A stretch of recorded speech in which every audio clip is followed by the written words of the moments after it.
Hello my dear students, myself Gaurav Sharma and I welcome you all in this today session. आज का session बहुत ही मज़ेदार होने वाला है, बहुत इंटरेस्टिंग होने वाला है। ऐसा इसलिए क्योंकि आज के सेशन में हम डिस्कस करने वाले हैं strategy for your mid term exam, for your September exams.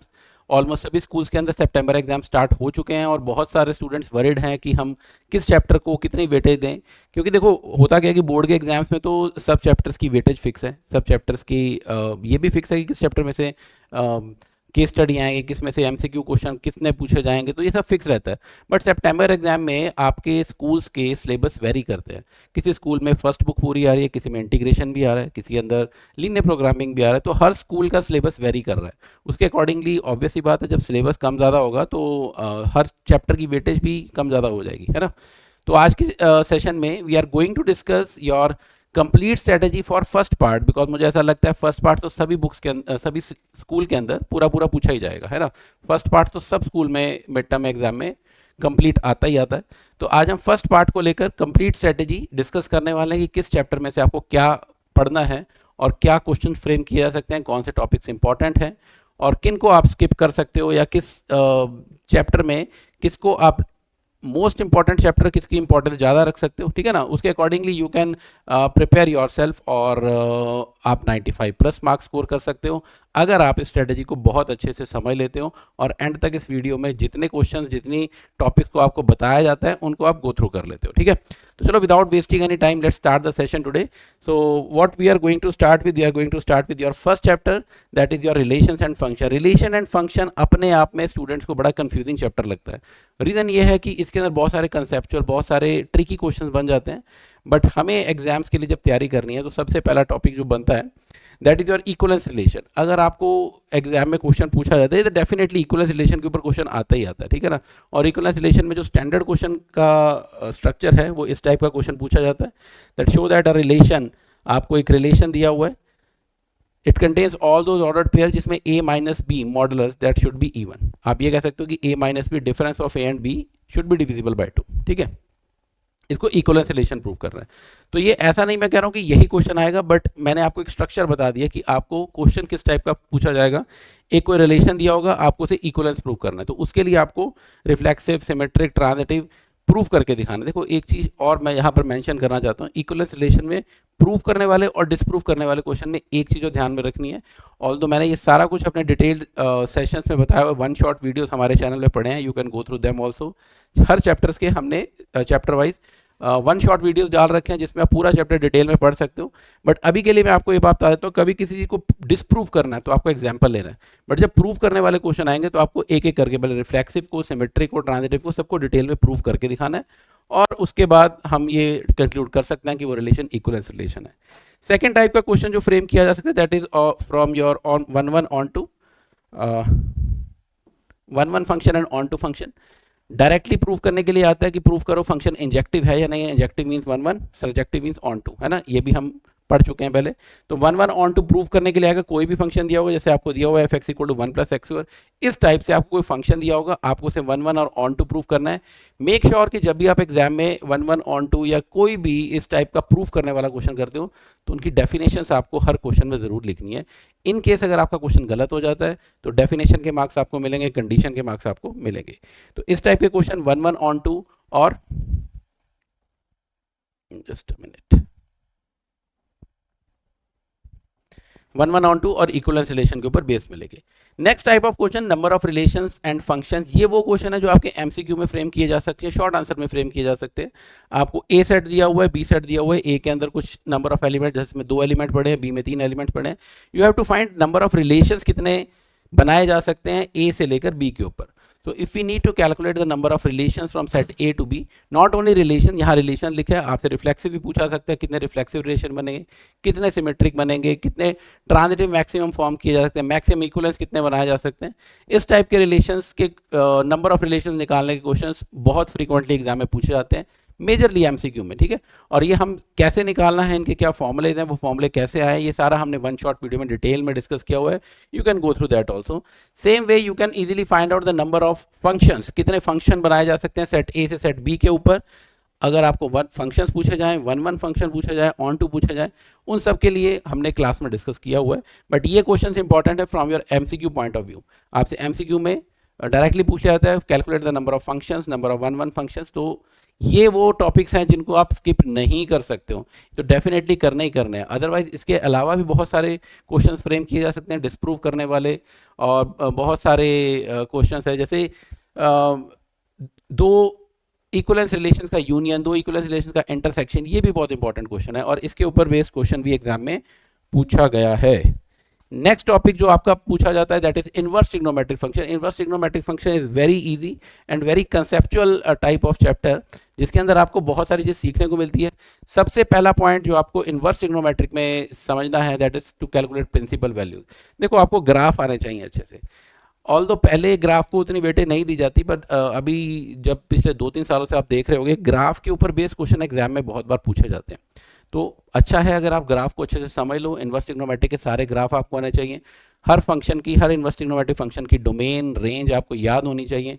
उनके ऊपर बेस्ड क्वेश्चन आएंगे। तो प्रिंसिपल वैल्यू और सिंप्लीफिकेशन, इनके ऊपर क्वेश्चन तो आपके एग्जाम में बहुत टाइम पहले से ही पूछा जा रहा है। जब सिलेबस नहीं भी चेंज हुआ तब से इसके ऊपर क्वेश्चन तो आते ही हैं।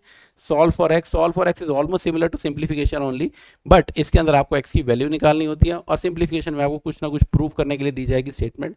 एनसीईआरटी बेस्ड क्वेश्चन भी एग्जाम में आते हैं, और इसके अलावा जो एक्स्ट्रा क्वेश्चन हैं, कौन कौन से एक्स्ट्रा क्वेश्चन किए जा सकते हैं, वो आप हमारा वन शॉट गो थ्रू कर सकते हो। वन शॉट में हमने काफ़ी क्वेश्चन डिस्कस किए हुए हैं सिंप्लीफिकेशन और सॉल्यूशन से रिलेटेड।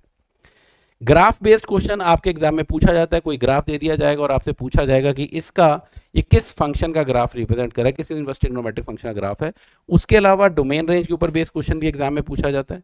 आपको डोमेन और रेंज स्टैंडर्ड फंक्शन की तो पता होनी ही चाहिए। उसके अलावा इस टाइप के फंक्शंस के डोमेन और रेंज कैसे निकाले जा सकते हैं, you can go through hour one shot. But ये वो क्वेश्चन मैंने आपको बता दिए जिस क्वेश्चंस को आप स्किप नहीं कर सकते हो। ये क्वेश्चन डेफिनेटली करके जाने ही जाने हैं। These are the most important type of question from inverse trigonometric functions. Okay, so apart from these two chapters, जब हम मैट्रिसेस पे चलते हैं, मैट्रिसेस में सबसे पहले जो एमसीक्यू बेस्ड क्वेश्चन या शॉर्ट आंसर, सबसे पहले फॉर्मेशन ऑफ अ मैट्रिक्स। आपको एक मैट्रिक्स को फॉर्म करना आना चाहिए, प्रोवाइडेड दैट आपको ऑर्डर पता हो। ऑर्डर दिया होगा, construct 2x2 matrix, so that means 4 elements आपको बना के दिखाने, और वो 4 एलिमेंट्स कैसे बनेंगे उसकी डेफिनेशन आपको गिवन होगी। यहाँ पे डेफिनेशन गिवन है that aij is equal to mod of i minus j upon 3। तो इस डेफिनेशन अकॉर्डिंगली आपको a11, a12, a21, a22 ये सब निकाल के दिखाने हैं। और एक चीज़ का ध्यान रखना कि आपको एग्जाम में अटेम्प्टेशन बहुत अच्छी करनी है। रीज़न बीइंग कि अगर आपका इन पॉइंट किसी एक आधा पॉइंट गलत हो जाता है क्वेश्चन में, तो जितनी अटेम्प्टेशन आपकी क्लियर होगी, एग्जामिनर समझ पाता है कि बच्चे ने कौन सा पॉइंट गलत किया है, और बाकी पॉइंट्स के आपको मार्क्स मिल जाते हैं। ठीक है, तो लेट से आपका एक एलिमेंट गलत भी निकल जाता है, बाकी एलिमेंट्स के तो मार्क्स मिलेंगे ना। तो आपको इस चीज़ का ध्यान रखना है, डायरेक्ट मैट्रिक्स मत लिख देना, आप सारे एलिमेंट्स निकाल के दिखाओगे।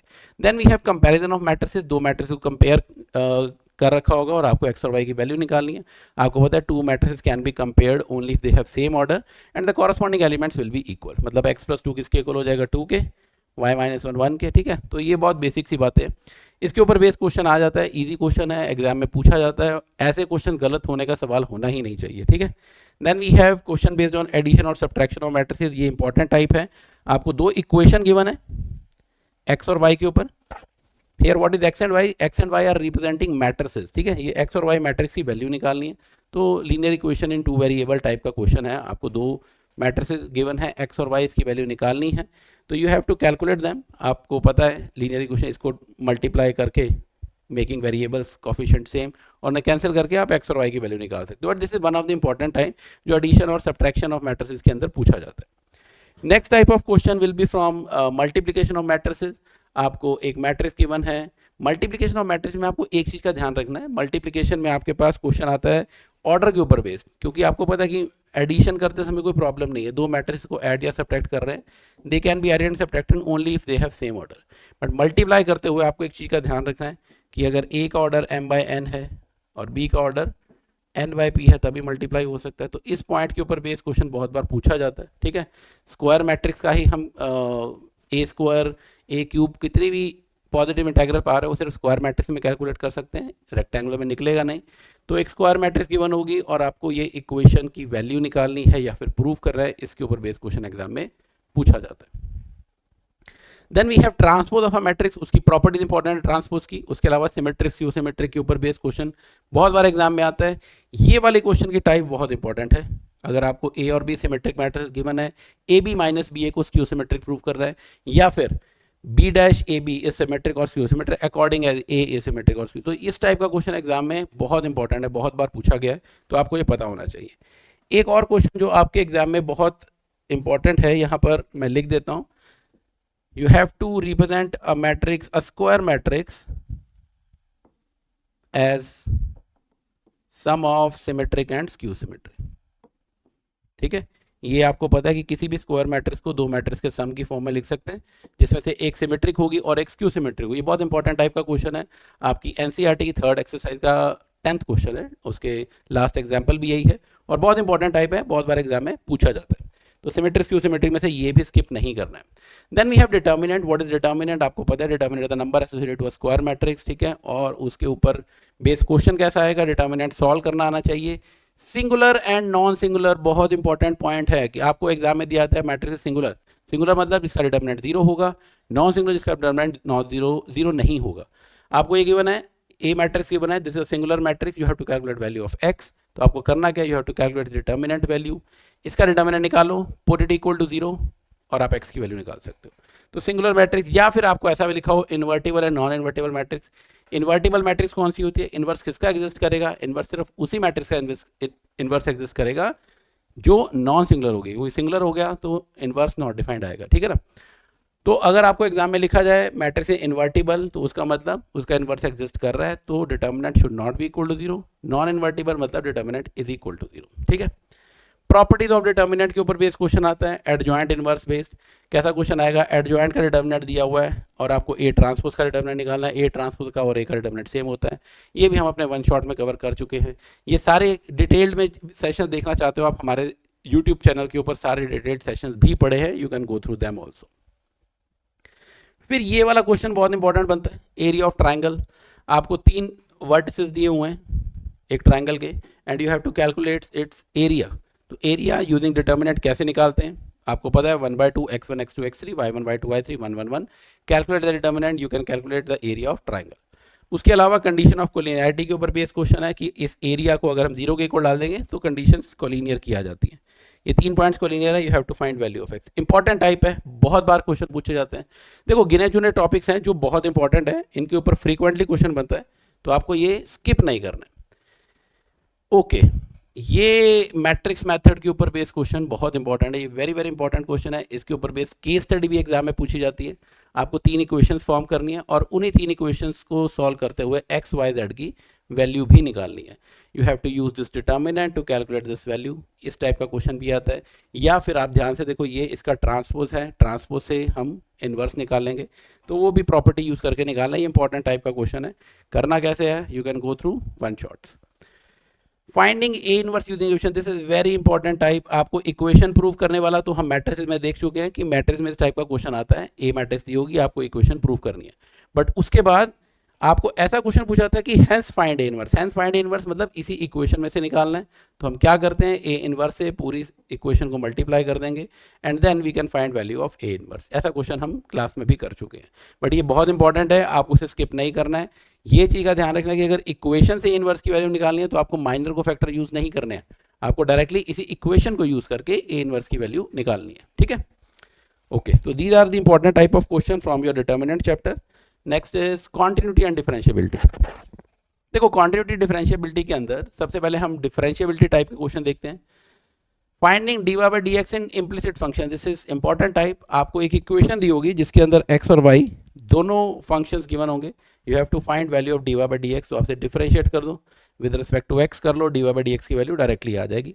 और जहाँ एक्सप्लिसिट होता है वो वाले टाइप के क्वेश्चन, ये बहुत इंपॉर्टेंट क्वेश्चन है। cos y equal to x cos a plus y, you have to calculate dy by dx। तो आप क्या करोगे, x cos y upon cos a plus Y आ जाएगा, differentiate with respect to y करो and then reciprocated. बहुत important question है, इस टाइप के क्वेश्चन एनसीईआरटी में भी गिवन है, हम क्लास में भी कर चुके हैं, बहुत बार कर चुके हैं इस टाइप के क्वेश्चन। पैरामीट्रिक इंपॉर्टेंट टाइप का क्वेश्चन है, एग्जाम में पूछा जाता है, ये क्वेश्चन बहुत बार आ चुका है एग्जाम में। एक dx by dt निकालो, dy by dt निकालो, you have to divide them to calculate value of dy by dx, ठीक है। या फिर पैरामीट्रिक आपको इस फॉर्म में भी दिया जाता है, differentiate this with respect to this. तो आपको देखने में ट्रिकी लगता है कि आप कर तो विद रिस्पेक्ट टू एक्स रहे थे, ये दूसरा फंक्शन कैसे आ गया। तो हम इसको u मान लेंगे, इसे v मान लेंगे। You have to calculate d u by d v, क्योंकि इसको करना है with respect to this function, ठीक है। तो this is form of parametric only. Next type is higher order derivative. Higher order derivative के ऊपर सबसे इंपॉर्टेंट क्वेश्चन ये इक्वेशन बेस्ड है। आपको एक फंक्शन दिया होगा और इस इक्वेशन को प्रूव करना है। बहुत इंपॉर्टेंट क्वेश्चन है, इसे बिल्कुल स्किप नहीं करना है।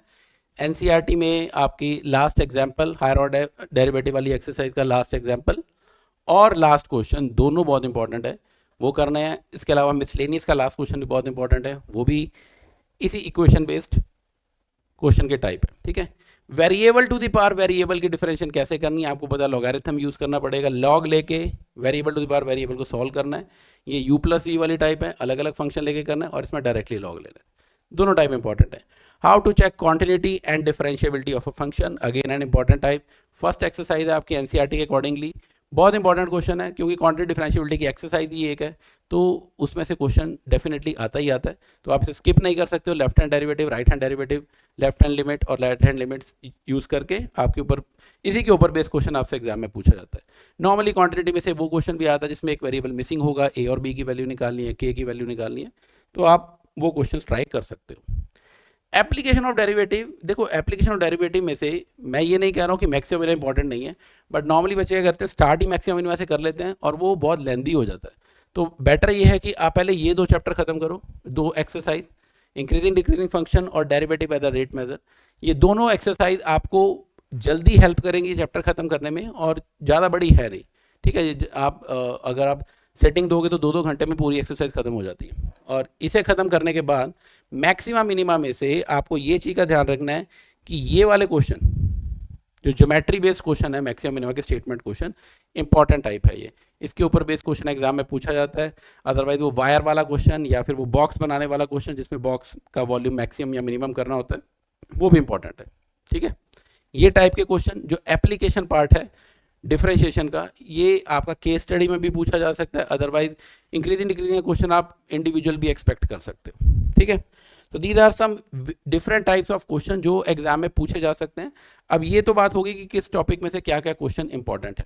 इसके अलावा अगर आप तैयारी बिल्कुल जीरो से स्टार्ट कर रहे हो, आपको लगता है कि हाँ एक बार चैप्टर कर रखे हैं बट अब रिवीजन कैसे की जाए, तो मैं सजेस्ट ये करूंगा कि you should start your preparation with inverse trigonometry. सबसे पहले आपको इनवर्स ट्रिग्नोमेट्री पार्ट करना है, उसके बाद आपको मैट्रिसेस और डिटर्मिनेंट करना है, उसके बाद आपको डिफरेंशिएशन करना है, then you should start with application of derivative और सबसे एंड में रिलेशन फंक्शन करना। रिलेशन फंक्शंस एंड में करने का रीज़न यही है कि अगर आपसे स्टार्ट करते हो, नॉर्मली बच्चों को ऐसा मोटिवेशन नहीं मिल पाता है कि हाँ मैं फटाफट सिलेबस खत्म कर रहा हूँ, तो जल्दी जल्दी सिलेबस खत्म करना है तो सबसे पहले आप सेकंड चैप्टर से स्टार्ट करो, रिलेशन फंक्शन एंड में करोगे बेटर रहेगा।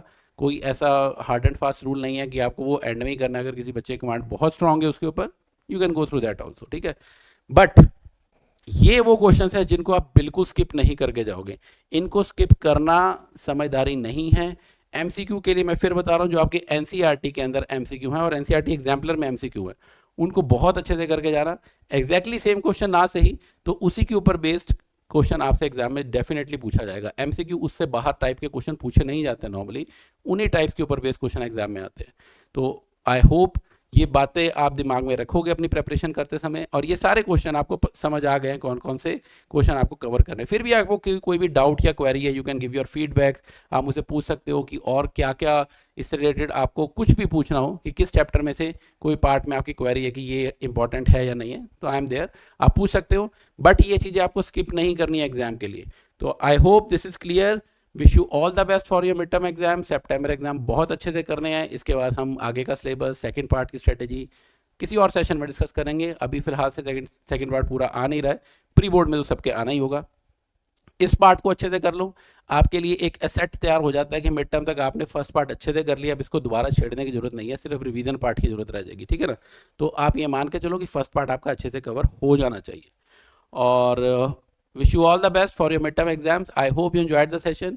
फिर भी कोई आपके फीडबैक्स हैं, कोई क्वेरीज है, most welcome. Thank you so much.